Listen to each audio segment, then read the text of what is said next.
Dear students, welcome all of you once again to a concise history of English literature and language textbook for history of English literature, semester 1, BA Communicative English.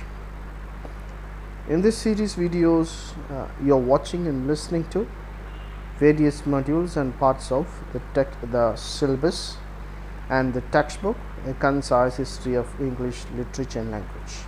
And in this video, we are going to discuss in depth chapter 2, literature in the Tudor period. പ്രിയ വിദ്യാർത്ഥികളെ, ഈ വീഡിയോയിൽ നമ്മൾ പ്രത്യേകിച്ചും text ബുക്കിൻ്റെ chapter 2 literature in the Tudor പീരിയഡാണ് discuss ചെയ്യുന്നത്. In this video, we are going to analyze chapter 2 of the textbook, a concise history of English literature and language. The title of the chapter is Literature in the Tudor Period. Literature in the Tudor Period. Tudor പീരീഡിലെ English സാഹിത്യത്തെ പറ്റിയാണ് നമ്മൾ ഈ ചാപ്റ്ററിൽ വിശകലനം ചെയ്യുന്നത്. Already you have had some kind of information or introduction to the Tudor period, and we are going to see how was the development of English literature during the period Tudor period. Early Tudor period was a lean time as far as literature is concerned. It marked the decline from the age of Chaucer and the beginnings of the intellectual preparation for the age of Elizabeth. So, the Tudor period was a lean time as far as literature is concerned. That means not many books were written, not many works were written during the Tudor period. It was a lean time. Lean time means unfertile. Not many works were produced. അധികം രചനകളൊന്നും നടക്കാത്ത ഒരു കാലം ആയിരുന്നു Tudor period.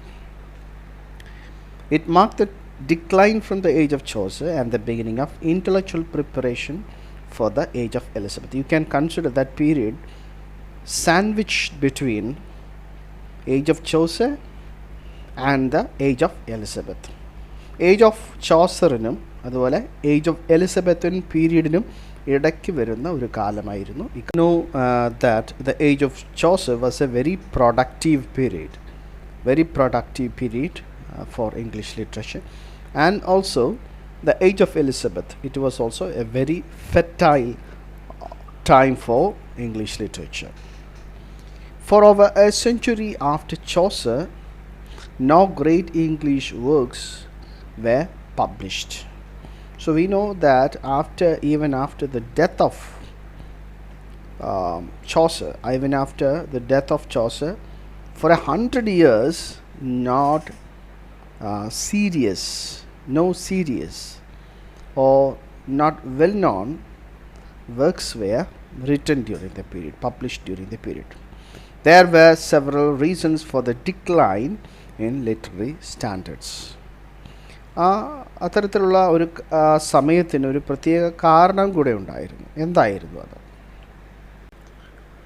There were two wars, war with France and the Civil War took up the resources and the time of people, because the people of the country, they were preoccupied with the war with France, and also civil wars that were going on within the country, because they were because of that people were preoccupied with that.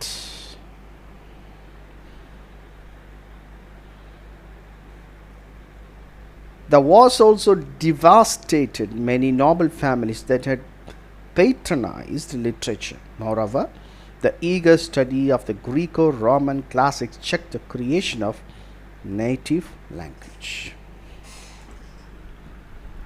That most of the time literary men were patronized by the elegant and economically well-off noble peoples, but because of the war there were economic issues, so writers were not patronized, and also people were preoccupied Greco-Roman classics instead of their interest in native literature. മാതൃഭാഷയിലെ പ്രത്യേകിച്ച് English ഭാഷയിലെ എഴുത്തിന് പകരം അവിടുത്തെ ജനങ്ങളുടെ ശ്രദ്ധ Greek അതുപോലെ യവനായ റോമ സാഹിത്യങ്ങളോടായിരുന്നു. So അതും സാഹിത്യ രചനയുടെ ദുർബലപ്പെടുവാനുള്ള ഒരു കാരണമായി മാറി. Two remarkable writers who were very active in this period were Sir Thomas Yacht and Henry Howard. Sir Thomas Yacht and Henry Howard. Then Earl of Surrey. There were three figures, namely Sir Thomas Yacht, Henry Howard and Earl of Surrey. So two figures are well known. Yacht and Surrey are well known, and with them there is one more personality, Henry Howard. There were three prominent figures in the period for the introduction of blank verse and sonnet form in poetry. Sir Thomas Yacht, a statesman and a courtier of Henry VIII, who first brought the sonnet to England. In the form of the sonnet, he mainly followed the Italian poet Petrarch. Sir Thomas Yacht enna kavi, he was a statesman and a courtier of King Henry VIII. അന്നത്തെ രാജാവായ Henry എട്ടാമൻ്റെ കൊട്ടാര കവിയായ അതുപോലെ തന്നെ ഒരു രാഷ്ട്രതന്ത്രജ്ഞനായ sir Thomas yacht. അദ്ദേഹം കവിതയിലെ ഒരു പ്രത്യേക ഫോമായിട്ടുള്ള സോണറ്റ് ഫോം അല്ലെങ്കിൽ സോണറ്റ് എഴുത്ത് ഇംഗ്ലണ്ടിലേക്ക് കൊണ്ടുവന്നു. So he brought the form sonnet by imitating the Italian poet Petrarch. അന്നത്തെ അല്ലെങ്കിൽ അതിനു മുമ്പുള്ള ഇറ്റാലിയൻ കവിയായ വളരെ പ്രസിദ്ധനായ ഇറ്റാലിയൻ കവിയായ പെട്രാക്ക് അദ്ദേഹത്തിൻ്റെ കവിതാരൂപം പ്രത്യേകിച്ചും form was imitated by poet Thomas Yacht.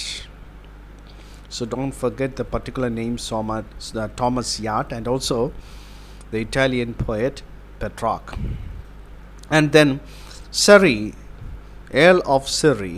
Surrey's work is important because he wrote the first blank verse in English. He experimented the first blank verse in English. ആദ്യമായിട്ട് ഇംഗ്ലീഷിൽ കവിതയിൽ blank verse experiment ചെയ്ത വ്യക്തിയാണ് Earl of zari. Of them have written sonnets, and the sonnets of Yacht and Surrey appeared in the first printed collection of miscellaneous poems known as Tudor's Miscellany 1557 1557 Tudor's Miscellany എന്ന miscellaneous poems that was published by two writers, Yacht and Surrey. So you should understand miscellaneous poems of different genres. and the collection was called as Total's Miscellany. It was in 1557. 1557. Then the translations of Tyndale and Coverdale versions of Bible. Tyndale and Coverdale. William Tyndale published the Tyndale version of Bible, or the Tyndale translation of Bible, in 1525. 1525 William ടിൻഡെയിൽ അദ്ദേഹം Greek ഭാഷയിൽ നിന്നും അതുപോലെ Hebrew ഭാഷയിൽ നിന്നും Bible ഇംഗ്ലീഷിലേക്ക് translate ചെയ്തു. It was A great event in the history of English literature.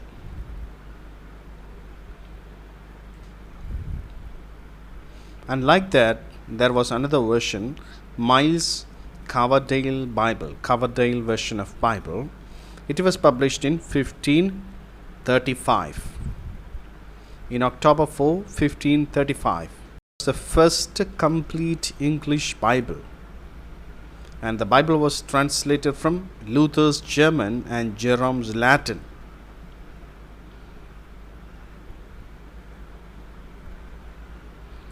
Another great literary work published during this period was Utopia by Sir Thomas More.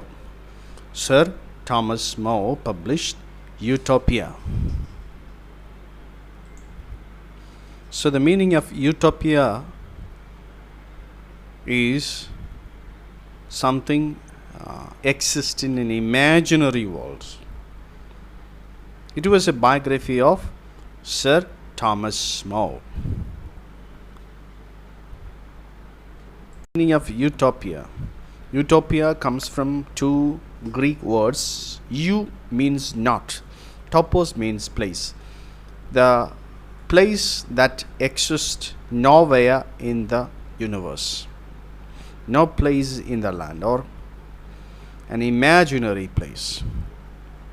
It was a book written by Sir Thomas More in the year 1516. It was written in Latin at first. Later it was translated to English. The meaning of utopia is also a name for an ideal community. So the particular word is used to communicate that the thing exists nowhere. For example, if you call a person utopian, that means he is a person who cannot live in any place in the world. He cannot adjust other people. That's the meaning. Its meaning, the actual meaning of it is unrealistic vision. It looks like this. Utopia looks like this. You see the picture? Utopia looks like this. There are social utopia, religious utopia, and scientific and technological utopia. Utopia envisages More's vision of the ideal state for future mankind based on the still unrealized principles of equality, liberty, and fraternity. Later you will study in French Revolution. Equality, liberty, and fraternity, three basic principles, human basic principles. They were the key stones of French Revolution. And we are going to get familiar with another personality, that is William Caxton. William Caxton is a famous personality during the period, and it was he who printed, or he who was the first English printer. He printed a number of books, including those of Chaucer and Sir Thomas Malory. Malory's Morte d'Arthur, a great English work of this period, is a recreation of Arthurian legends in vivid prose. Study the Elizabethan period or Elizabethan literature in detail. It was a period starting in the year 1560 and ending 16 03, 603. And the same period is also known as Shakespearean age. Shakespeare was one of the important writers who lived between 1564 till 1616. So it was considered as the golden period in English literature. So notably, the first prominent figure in the Elizabethan literature was Queen Elizabeth I. She is considered to be England's best queen. Period is considered to be England's golden age. Golden age.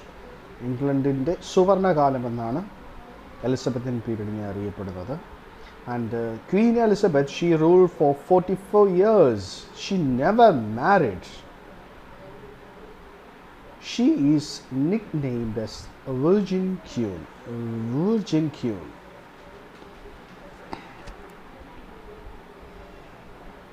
Milton has rightly remarked about the Elizabethan age. We suddenly see England a noble and poisoned nation, rousing herself like a strong man after sleep and shaking his inevitable locks. Elizabethan ഏജിനെ പറ്റി John Milton, വിശ്വപ്രസിദ്ധ കവിയായ John Milton പറയുന്നത് എങ്ങനെയാണ്? We suddenly see England a noble poisoned nation. വളരെ പെട്ടെന്ന് ഇംഗ്ലണ്ടിനെ നമ്മൾ കാണുന്നത് അതിശക്തരായ കുലീനരായ ഒരു രാഷ്ട്രമായിട്ട്. റൗസിങ് herself, ഉറക്കം വിട്ട് എഴുന്നേൽക്കുന്നു. Like a strong man after sleep and shaking his inevitable locks. അതിശക്തമായ ജടകൾ കുടഞ്ഞുകൊണ്ട് എഴുന്നേൽക്കുന്ന ഒരു പുരുഷനായിട്ടാണ് എലിസബത്തൻ ഏജിനെ. Elizabethan age is one of the most brilliant periods in English literature. Though strictly speaking, this period spans the reign of Queen Elizabeth, and Elizabethan particular term itself underlines the period of Queen Elizabeth.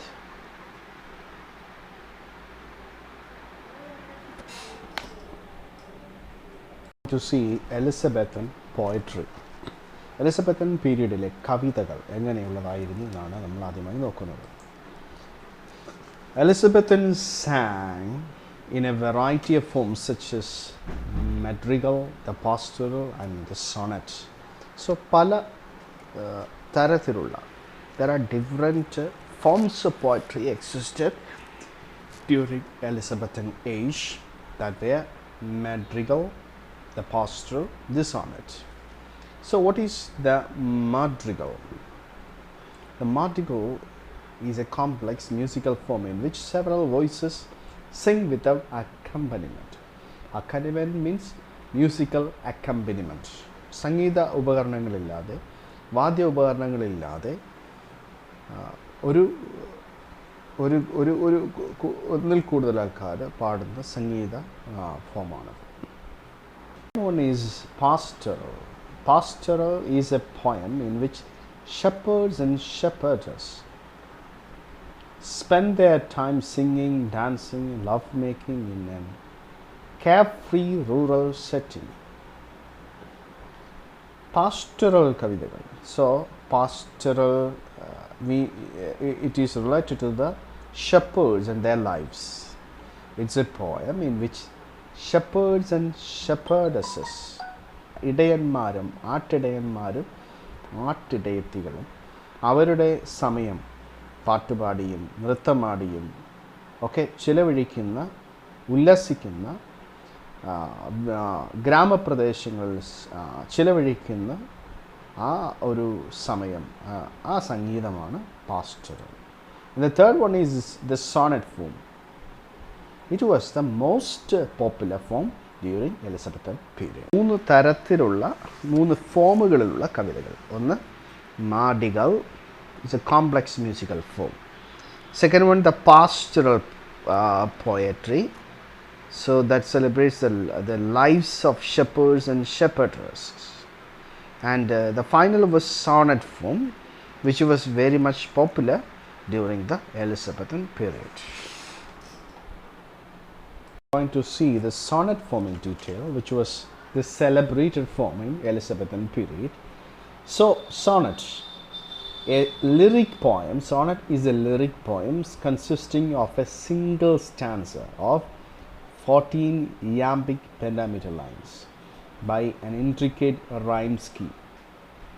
ഒരു പ്രത്യേക rhyme സ്കീമുള്ള 14 വരികളുള്ള 14 വരികൾ എന്ന് പറയുമ്പോൾ 14 ഇയാംബിക് പെൻറ്റാമീറ്റർ lines ആണ്.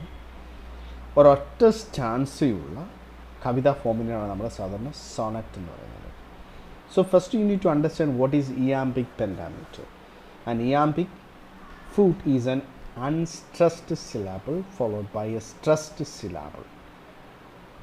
ഇത് ഒരു stressed ആയിട്ടുള്ള syllable ഒരു വരിയിൽ വരുമ്പോൾ അടുത്ത വരിയിൽ അൺസ്ട്രെസ്ഡ് സിലബിൾ വരും. ഒരു വരിയിലെ സിലബിൾ അവസാനത്തെ സിലബിൾ അൺസ്ട്രെസ്ഡ് വരുമ്പോൾ അടുത്ത വരിയിൽ സ്ട്രെസ്ഡ് സിലബിൾ വരുന്നു. So a line of iambic pentameter is 5 iambic feet in a row. 5 iambic pentameter lines വരുന്ന ഒരു റോയാണ് നമ്മൾ സാധാരണ സോണറ്റിൽ കാണുന്നത്. നോക്കുക, ഒരു ഉദാഹരണമുണ്ട്. ജോൺ കീറ്റ്സിൻ്റെ ഓഡ് ടു ഓട്ടം ഒരു അയാംബിക് പെൻറ്റാമീറ്ററുള്ള ലൈനാണ്. To swell the ground and plum the hazel shells. അത് ഓരോ വാക്കുകളും അതിനകത്ത് നോക്കുക, അതിൻ്റെ അയാംബിക് പെൻറ്റാമീറ്റർ ലൈൻസാണ് അതിനകത്തുള്ളത്. There are two types of sonnet forms. The first one is Italian sonnet, that was invented and experimented by Petrarchan sonnet, Italian sonnet. It's octave, രണ്ട് quatrains ഉള്ള octaves ആണുള്ള A B B A A B B A ഉള്ള 4 വരികൾ, 2 quatrains, 4 വരികൾ, 4 4 8 എണ്ണം.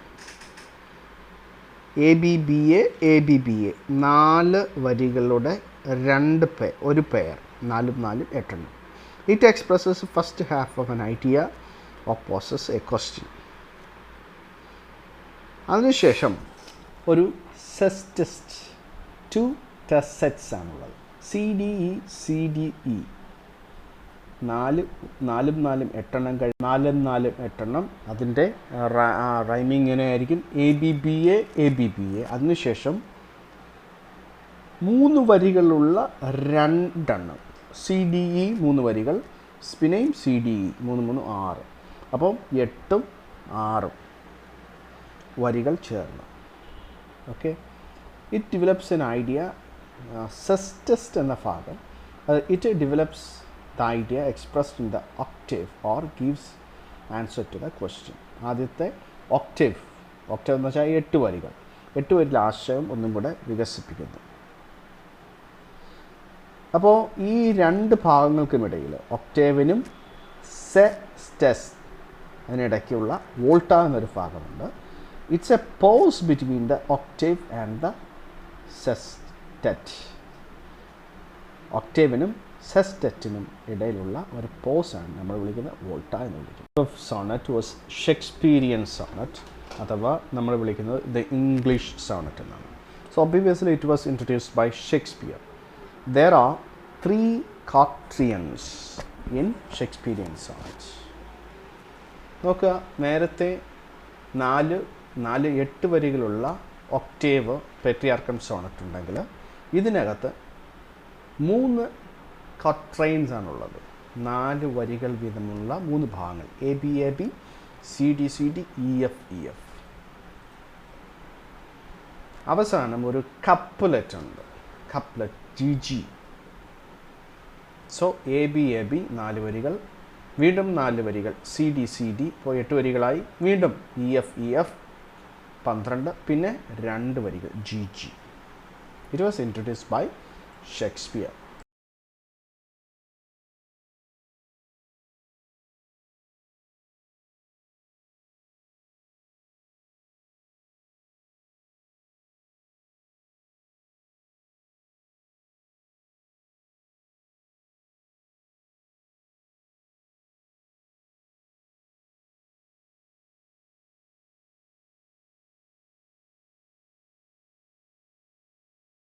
Important poets of this period. Their first personality was Sir Thomas Yatt. He lived between 1532 and 1532 and 42.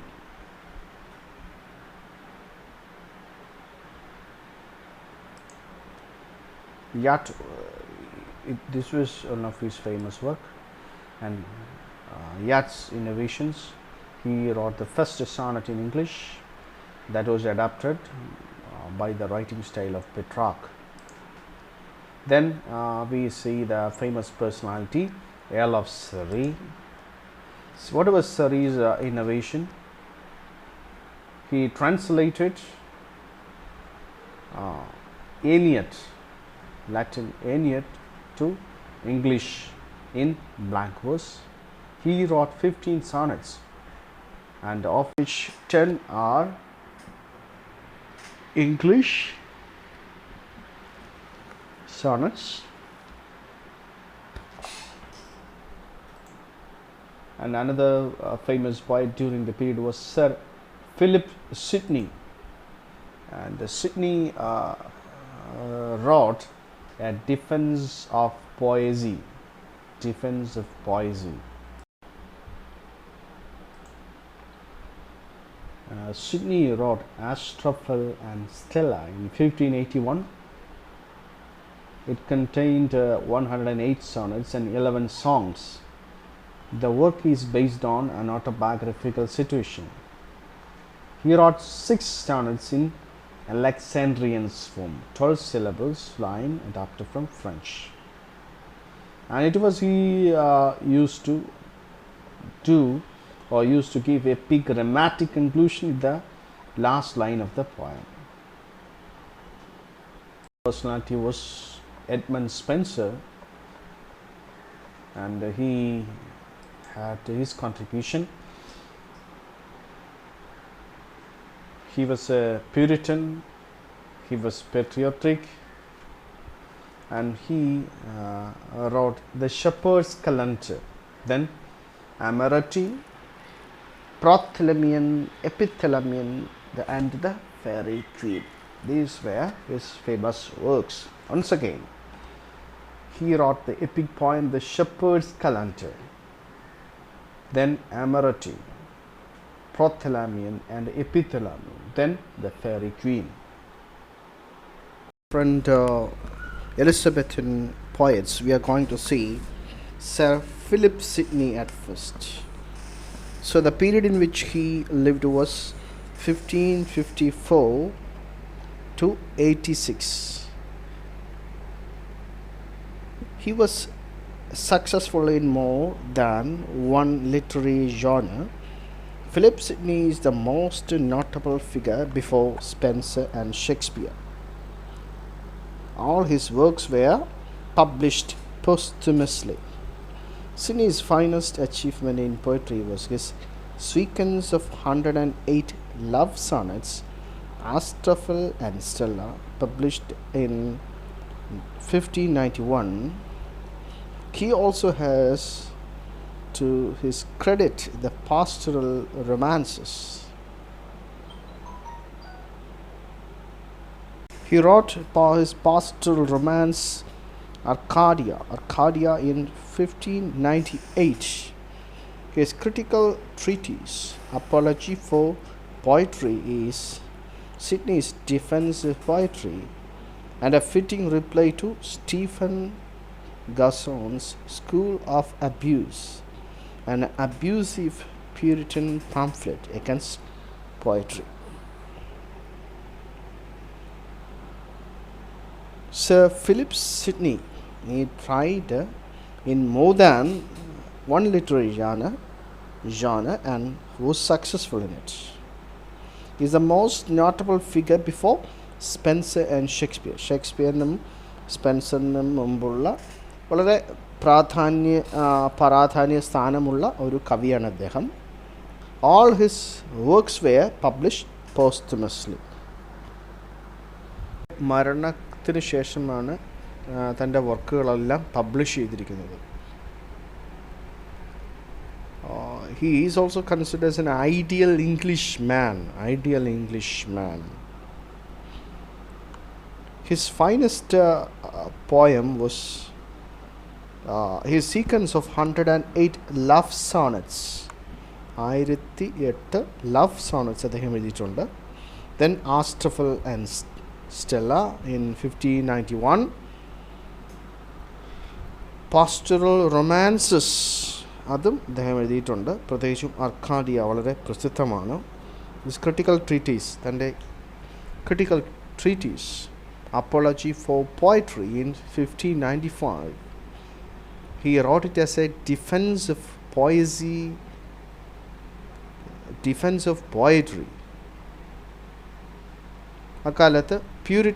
അക്കാലത്തെ ഒരു പ്യൂരിറ്റനായ Stephen ഗസോൺ താൻ എഴുതിയ school of abuse, poetry as an agency of abuse എന്നാണ് അദ്ദേഹം പറഞ്ഞത്. സ്റ്റീഫൻ ഗോസോൺ പറഞ്ഞു. അതിനെതിരെയുള്ള ഒരു തൻ്റെ പോയട്രിയെ ഡിഫെൻഡ് ചെയ്തുകൊണ്ടുള്ള വർക്കാണ് Sidney's defence of poetry.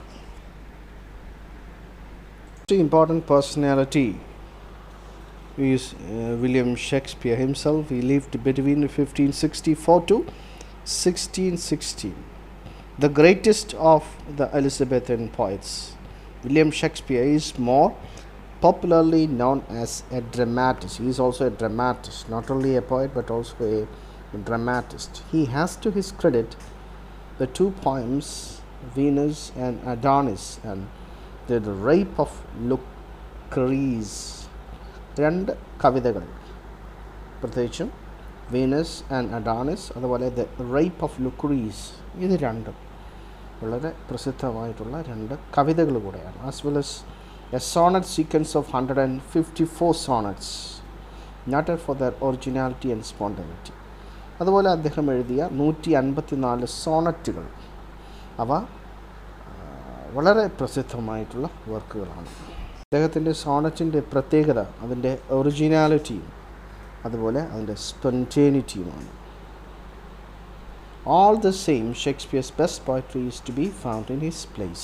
We also see the best of his poetry in his drama also.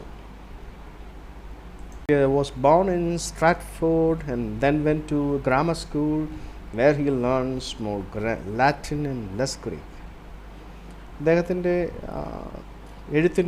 എഴുത്തിനെ നമുക്ക് 4 കാലഘട്ടമായിട്ട് തന്നെ തിരിക്കാം. Period of apprenticeship and experiment first, then period of great comedies and chronicle plays, third period of great tragedies and somber comedies, and the fourth period of later comedies of dramatic romances. Prominent figure is John Dunn, who lived between 1572 and 1631. John Dunn belongs to the late Elizabethan period. He belongs to the late Elizabethan period.